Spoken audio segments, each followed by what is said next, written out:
The music was loud, glasses were clinking, and more than 100 guests were smiling, laughing, celebrating what was supposed to be the happiest day of my life, my son Daniel's wedding. And then my daughter-in-law, Vanessa, stood up in the middle of the reception, turned toward me, and demanded the keys to my apartment. Right there. In front of everyone. For a second, I thought it was a joke. A strange, poorly timed joke. I even forced a small smile, waiting for her to laugh it off. But she didn't. Her eyes were locked on mine, cold and expectant. Her hand stretched out as if I owed her something. "Give me the keys," she said again, louder this time. "From now on, that place belongs to us." The room didn't go silent immediately.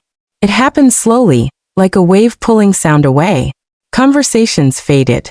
Laughter died. One by one, faces turned toward us. I could feel every single pair of eyes on me. My fingers tightened around my clutch purse. My heart started beating faster, but my voice somehow stayed calm. "Vanessa," I said carefully. "This isn't the time or place for this." "It's the perfect time," she snapped, her smile sharpening into something else. "Everyone's here. Let's be clear." "Clear about what?" I looked at my son. Daniel stood just a few feet away, frozen, his expression unreadable. Not shocked. Not confused. Just silent. That silence hurt more than anything she could have said. "I think you've misunderstood something," I continued, trying to keep my dignity intact. "That apartment is my home. I'm not giving it to anyone." A murmur spread through the crowd.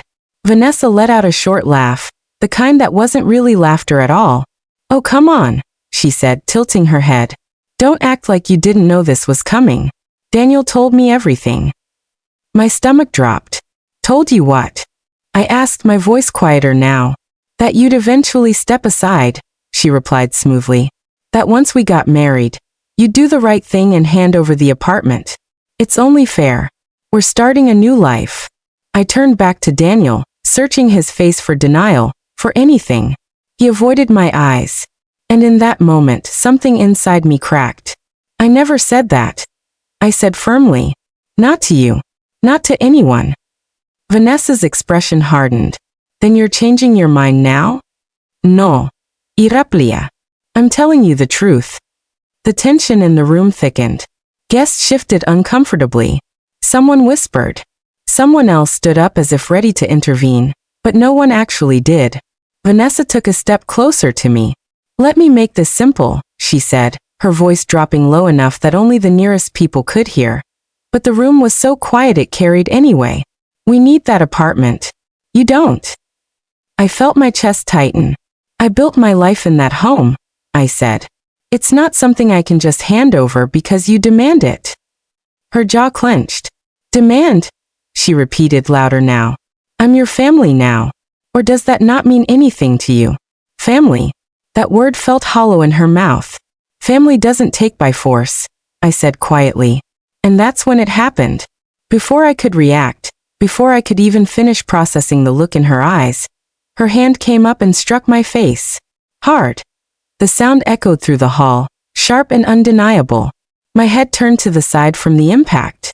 For a second, everything blurred. My ears rang. I could taste something metallic. Gasps filled the room. Someone shouted, "Hey!" But it was too late. I slowly turned my face back toward her.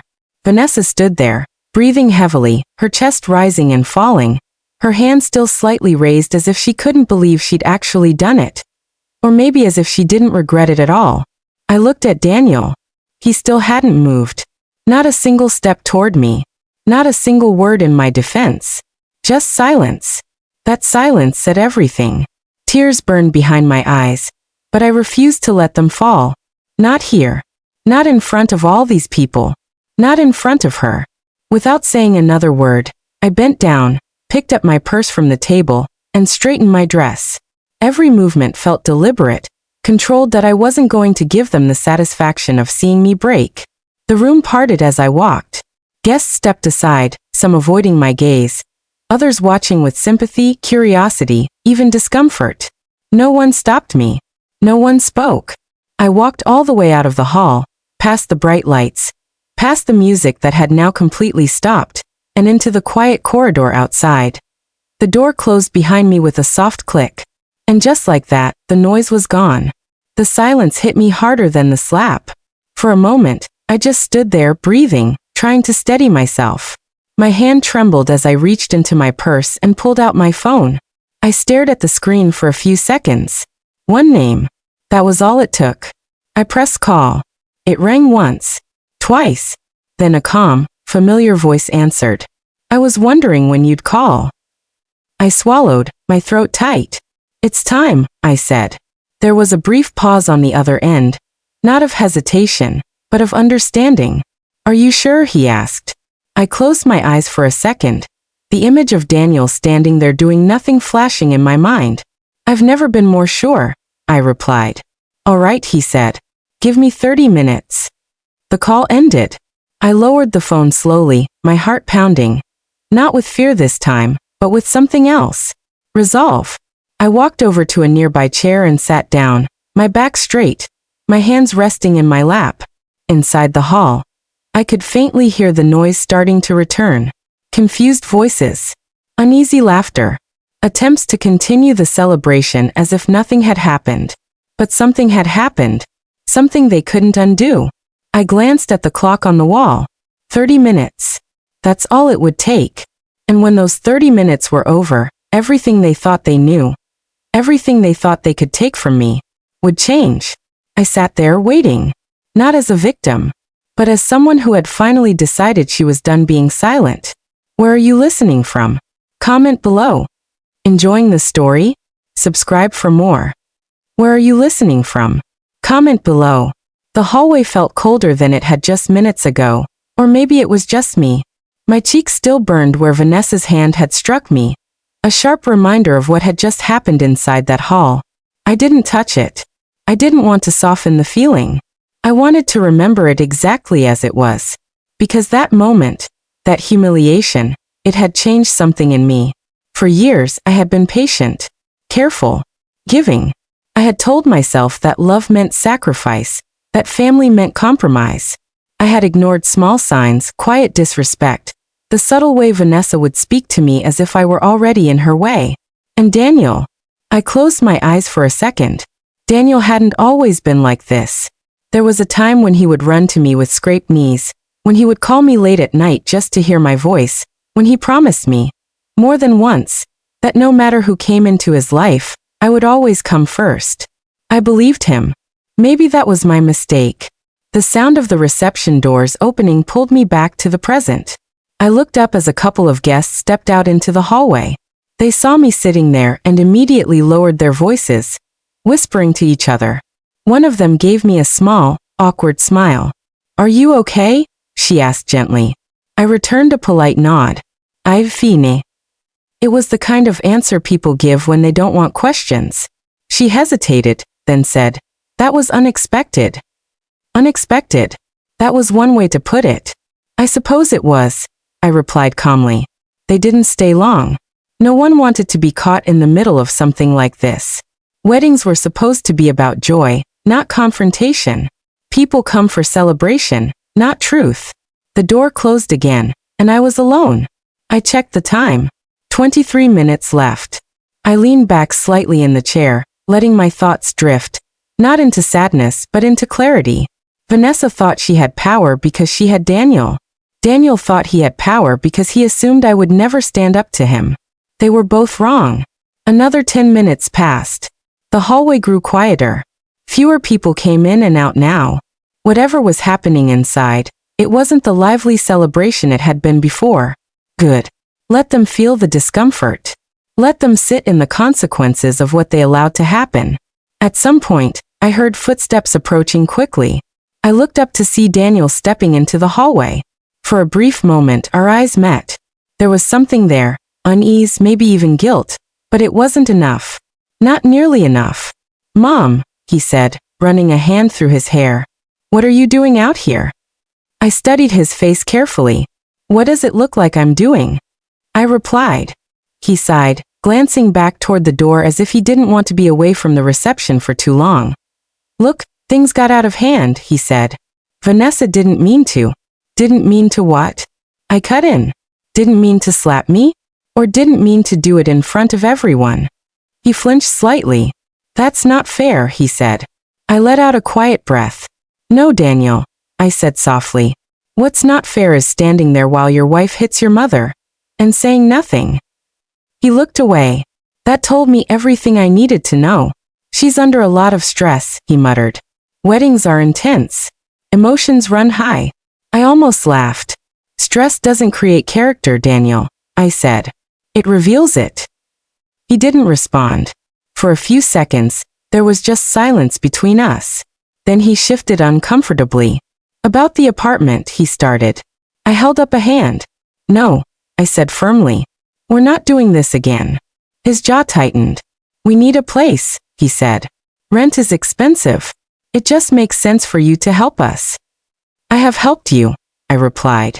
Your entire life. That's different, he snapped. This is about our future. And what about mine? I asked quietly. He didn't answer. Because there was no answer. In his mind, my role had already been decided.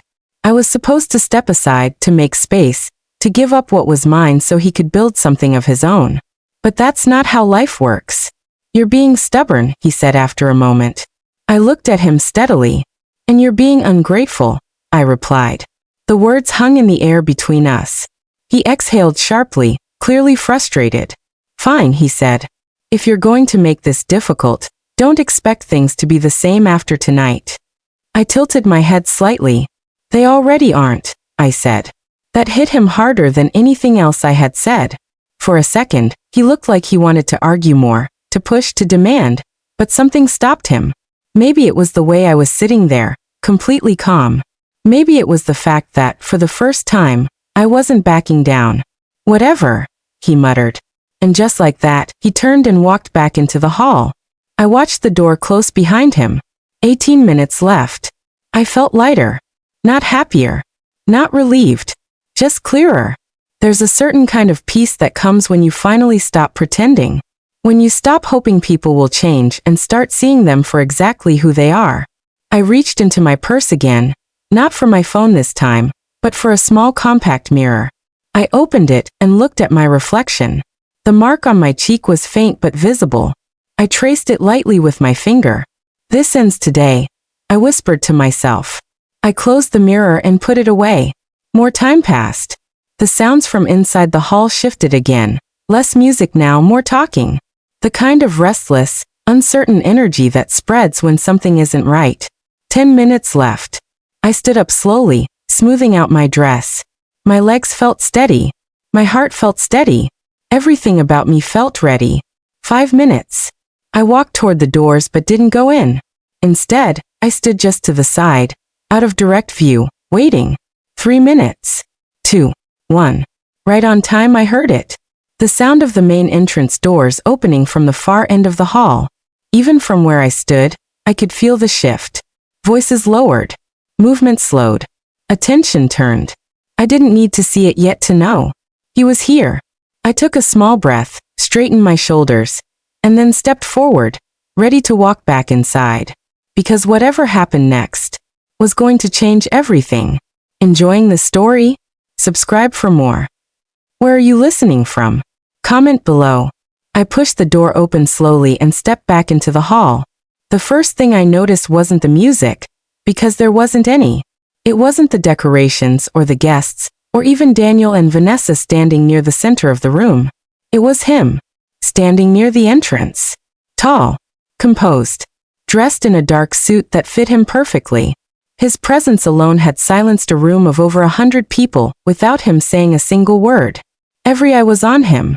And then, almost as if the room moved in slow motion, his gaze shifted and landed on me. He gave a small, respectful nod. Right on time. A ripple of whispers spread through the guests. Who is that? Do you know him? Is he part of the family?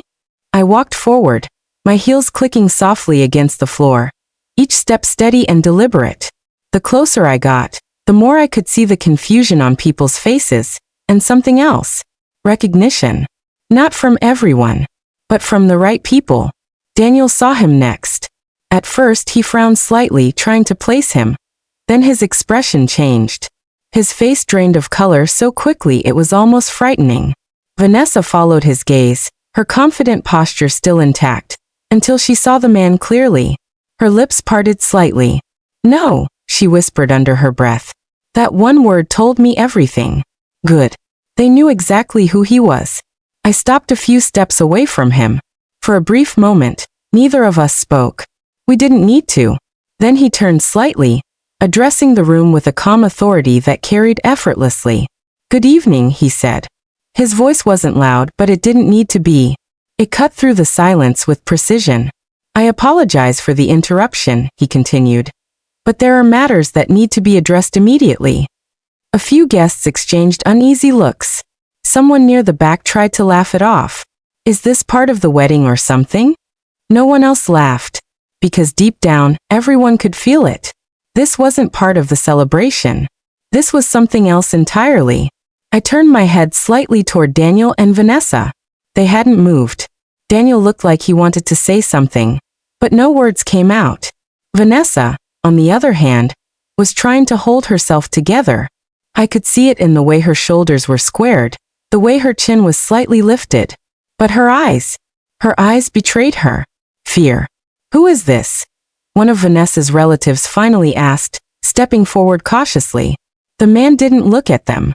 Instead, he reached into a sleek folder he had been holding and pulled out a set of documents. Crisp. Official. Unmistakable. "I believe," he said calmly, "there has been a serious misunderstanding regarding a certain property." A murmur spread instantly. The word property was enough. Everyone's attention sharpened. Vanessa took a step forward, her voice tight. "I think you've got the wrong place. This is a private event." He finally looked at her. Not with anger. Not with emotion. Just with quiet certainty. "No," he said. "I'm exactly where I need to be." That hit harder than shouting ever could. Daniel swallowed visibly, stepping in beside her. "Look, whatever this is, we can handle it later. This isn't the time." The man's expression didn't change. "On the contrary," he replied. "This is precisely the time." I could feel the tension tightening like a wire about to snap.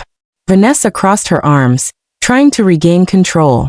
"We don't know who you are, and you have no right to walk in here and start making accusations."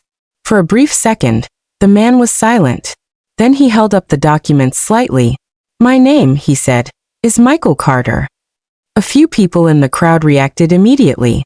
Not loudly, but enough. Recognition spread faster this time. Because this wasn't just any name. And Vanessa knew it. I watched her closely as the realization settled in. Her confidence cracked. "Just a little legal counsel," he added calmly, representing the sole legal owner of the apartment in question. Now the room wasn't just quiet. It was frozen. Every single person understood what was happening. Vanessa's gaze flicked to me, then back to him, then to Daniel, as if searching for a way out. "There's been a mistake," she said quickly. "We already discussed this. The apartment is not yours," Michael interrupted smoothly. The words landed like a final verdict. Daniel stepped forward, his voice strained. "We never said it was ours. We just—" "You demanded it," I said quietly. For the first time since I had walked back in, I spoke. And every head turned toward me. Vanessa's expression darkened. "You're twisting things." I met her gaze without hesitation. "No," I said. "I'm finally stating them clearly." Michael opened the folder and pulled out a specific page. "If I may," he said, "I'd like to clarify the situation for everyone present." No one objected. No one dared. He held up the document just enough to make it visible. "This property," he continued, "is legally owned fully and exclusively by Mrs. Eleanor Hayes." A soft wave of whispers moved through the crowd. My name. Out loud. Clear. Undeniable. "There are no co-owners," he went on. "No pending transfers. No agreements, verbal or written, that suggest otherwise." Vanessa's hands clenched at her sides. "That's not what we were told," she snapped. Michael's gaze shifted to Daniel. "Then perhaps," he said evenly, "you were misinformed." Daniel opened his mouth. But nothing came out. Because what could he say? The truth was standing right in front of him. In black and white. Unarguable. And one more thing, Michael added, his tone remaining calm but somehow sharper now. The room seemed to hold its breath. Any attempt, he continued, to coerce, intimidate, or unlawfully claim ownership of this property carries legal consequences.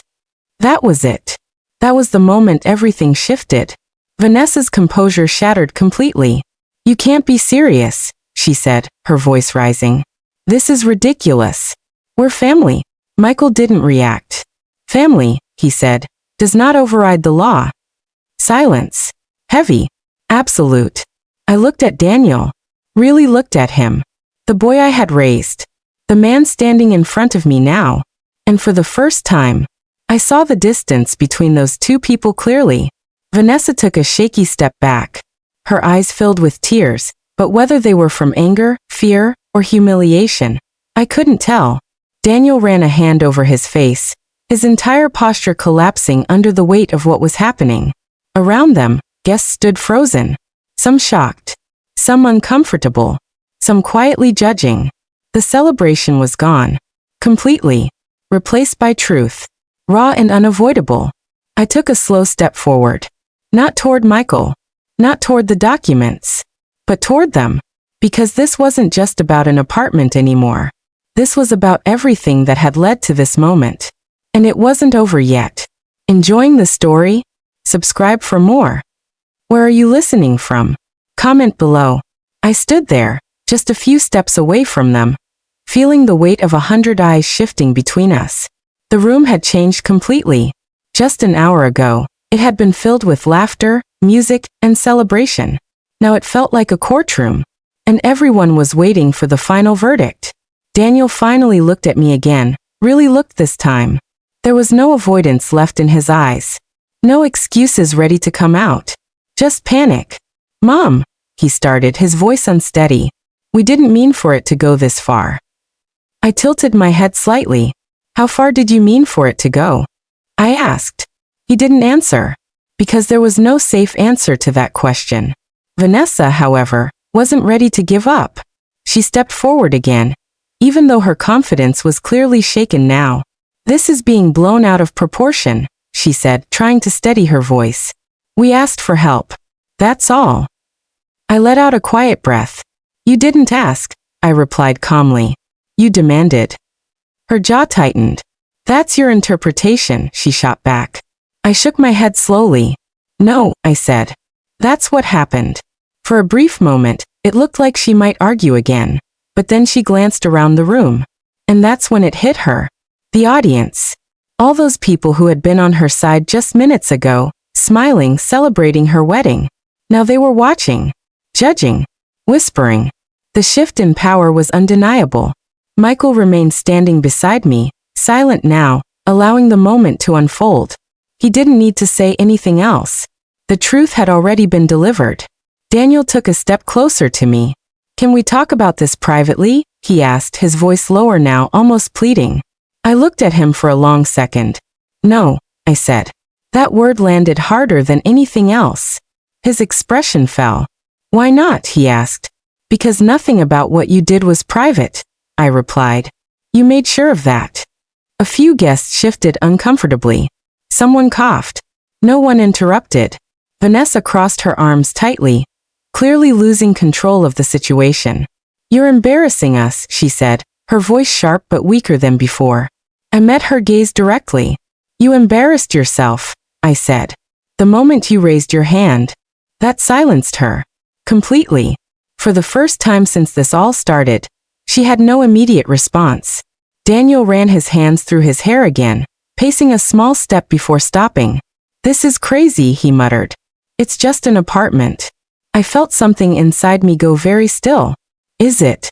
I asked quietly. He looked at me confused. Yes, he said. It's just a place. We can figure something else out. Why are you making it such a big deal? I took a slow step closer. Because it's not just a place, I said. It's my home. He opened his mouth to respond, but I didn't stop. It's where I rebuilt my life after your father passed away, I continued. It's where I spent nights worrying about how I would provide for you. It's where I worked, struggled, and sacrificed, So you could stand here today. The room was completely silent again. Every word landed. Every memory carried weight. And you stood there, I said, my voice steady but firm, while someone tried to take that from me. Daniel's eyes dropped to the floor. Guilt. Real, undeniable guilt. But it came too late. I didn't know she was going to, he started. It doesn't matter. I cut in gently. He looked back up. It does matter, he insisted. I would never let anyone hurt you. I held his gaze. But you did, I said. That broke something in him. I could see it. The realization. The understanding that this wasn't about one moment, one slap, one demand. This was about everything that had been building up to it. Vanessa shook her head, her frustration boiling over again. Oh please, she said. You're acting like we committed some horrible crime. Michael finally spoke again, his tone calm but precise. Assault and coercion, he said. Legally speaking, those are serious matters. The word assault hung in the air like a storm cloud. Vanessa's face went pale. I barely touched her, she said quickly. The entire room reacted to that. Because everyone had heard it. Everyone had seen it. That's not how it looked, someone whispered from the crowd. Vanessa's head snapped toward the voice, but she couldn't identify who had said it. Because now, it wasn't just me. The room was no longer on her side. Daniel stepped in quickly. Let's not escalate this, he said, his voice tense. No one needs to involve anything legal. Michael didn't argue. He simply looked at me, waiting, because the next move was mine. I felt every eye in the room on me again, waiting, expecting, judging. For a moment, I said nothing. I let the silence stretch. I let them feel it. Then I took a small breath. I didn't come back in here for revenge, I said slowly. Vanessa let out a quiet sigh of relief, but it was too soon. I came back for clarity. I continued. Her expression tightened again. And here it is, I said. You will not get my apartment. Not now. Not later. Not ever. Final. Unshakable. There was no room left for negotiation. No space for misunderstanding. Daniel nodded slowly, as if trying to accept it. Okay, he said quietly. Okay, we hear you. Vanessa didn't speak. But her silence wasn't acceptance. It was resentment. I could see it in her eyes. And that told me something important. This wasn't over for her. Not emotionally. Not personally. But legally? Socially? In this moment? She had lost. I turned slightly toward Michael. Thank you, I said. He gave a small nod. Of course, he replied. I looked back at Daniel one last time. There was so much I could have said. So much I wanted to say. But in the end, there was only one thing left that mattered. I hope, I said quietly. One day you understand what you chose today. His eyes filled with something I hadn't seen in a long time. Regret. Real regret. But just like before, it came too late. I stepped back. Not running. Not escaping. Just stepping away. The room remained silent as I turned and began walking toward the exit again. But this time, no one saw me as weak. No one saw me as someone who could be taken advantage of. This time, they moved aside out of respect. And behind me, I could feel it. The weight of everything collapsing. The celebration. The illusion. The carefully built image of a perfect beginning. All of it. Falling apart. Enjoying the story? Subscribe for more. Where are you listening from? Comment below. I didn't stop walking. Not when I reached the doors. Not when I heard the first wave of loud whispers rising behind me. Not even when someone called my name from across the hall. Because I knew if I turned around now, I might feel something I didn't want to feel. And I had already made my decision. I stepped out into the cool night air, the sound of the doors closing behind me like the final page of a long, painful chapter. For a moment, I just stood there, breathing, letting the silence settle around me. It was strange, how peaceful it felt. No music. No tensión. No pretending. Just quiet. I walked slowly down the steps of the venue, my heels softer now against the concrete, my body finally beginning to feel the weight of everything that had happened. The slap. The silence. The truth. The ending. I reached the parking area and stopped beside my car, resting my hand lightly on the door handle. And that's when I heard it. Mom, wait. Daniel. Of course that I closed my eyes for a brief second before turning around. He was walking toward me quickly, his tie loosened now, his expression completely different from the man who had stood in that hall earlier. Gone was the arrogance. Gone was the certainty. All that remained was desperation. Mom, please, he said, slightly out of breath as he reached me. Don't leave like this. I looked at him calmly. How else should I leave? I asked. He hesitated. I don't know, just not like this, he said. I studied his face carefully. You mean not after telling the truth? I replied. He shook his head quickly. That's not what I meant. Then what did you mean? I asked. He didn't have an answer. Instead, he ran a hand over his face again. His frustration now turned inward. Everything just got out of control, he said. Vanessa didn't think. She thought enough to raise her hand. I said quietly. He flinched. I know, he said. I know, and I'm sorry. There it was. The apology. Late. Fragile. I should have stepped in, he continued. I should have said something. I should have stopped her. Yes, I said simply. No angef. No shouting. Just truth. That seemed to hurt him more. He looked down at the ground, nodding slowly as if accepting something he couldn't change. I messed up, he admitted. I watched him for a moment. And for the first time that night, I saw my son again. Not the man who stood silent in that hall, but the boy who knew when he was wrong. The boy who used to come to me when he made mistakes, hoping I would fix them. But this time, I couldn't. This isn't something I can fix for you, Daniel, I said gently. He looked up quickly. I'm not asking you to fix it, he said. I'm just asking you not to walk away from me.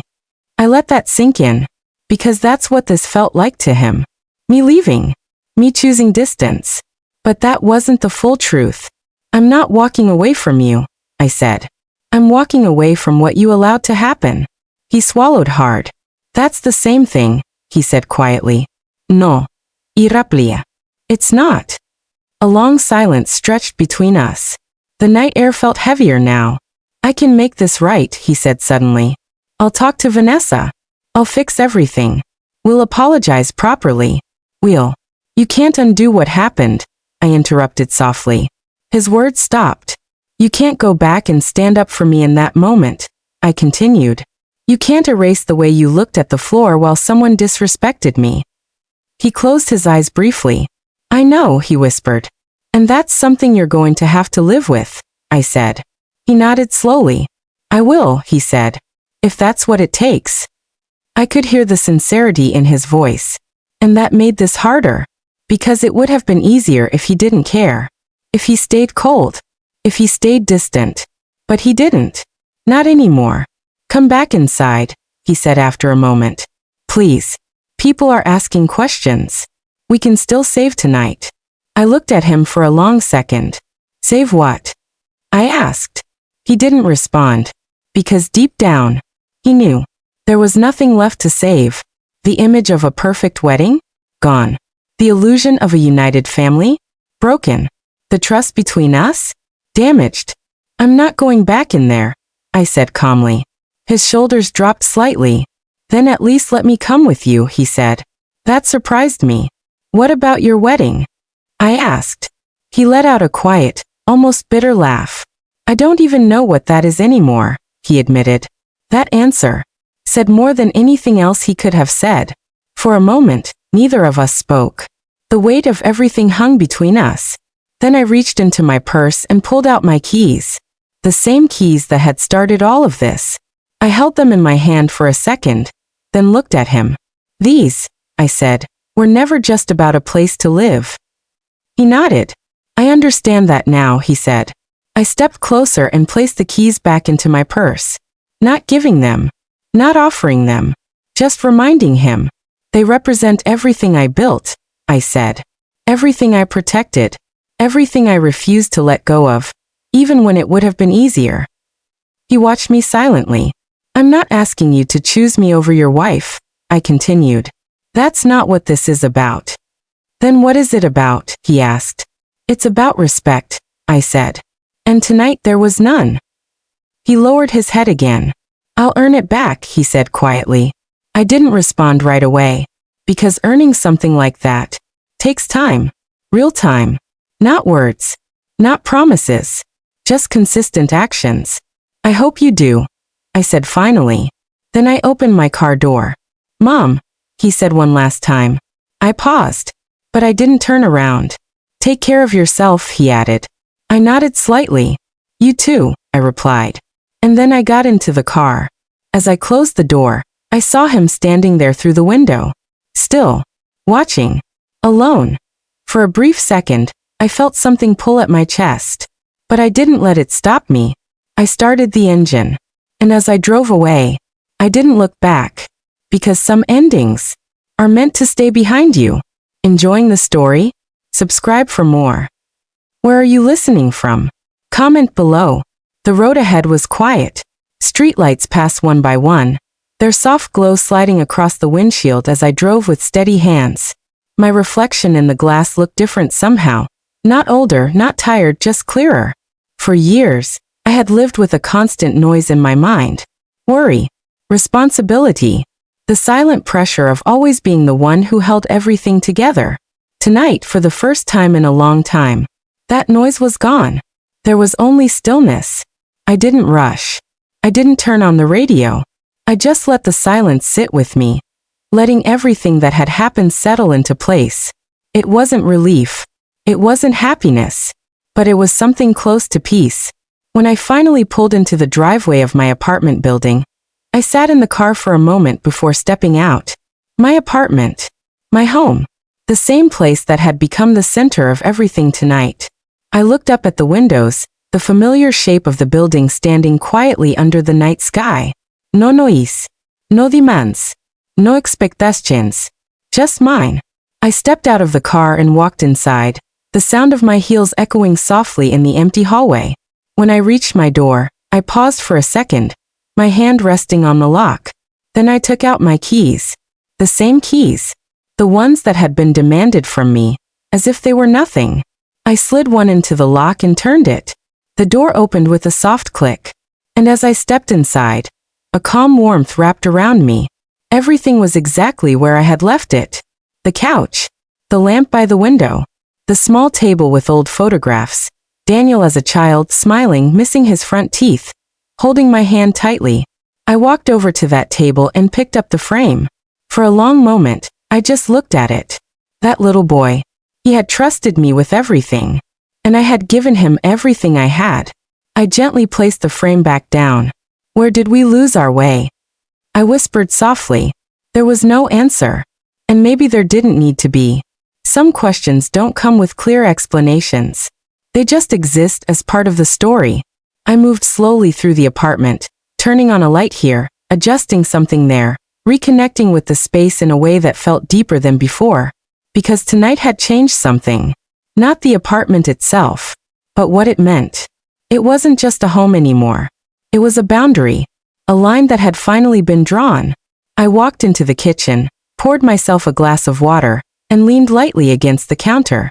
My body felt the exhaustion now, not just from the day, but from years of holding things in. I took a slow sip, then set the glass down. And that's when my phone vibrated. I looked at it. Daniel.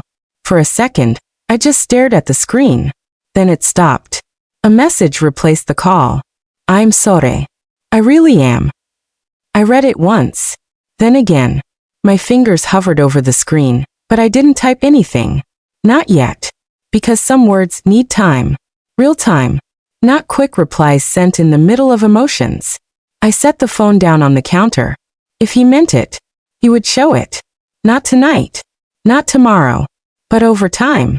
I walked into the living room and sat down on the couch, letting out a long, quiet breath. The silence around me wasn't empty. It was full. Full of everything I had been avoiding for so long. But instead of feeling overwhelmed, I felt grounded. Strong. Certain. Hours passed without me realizing it. At some point, I must have fallen asleep, because the next thing I knew, soft morning light was filling the room.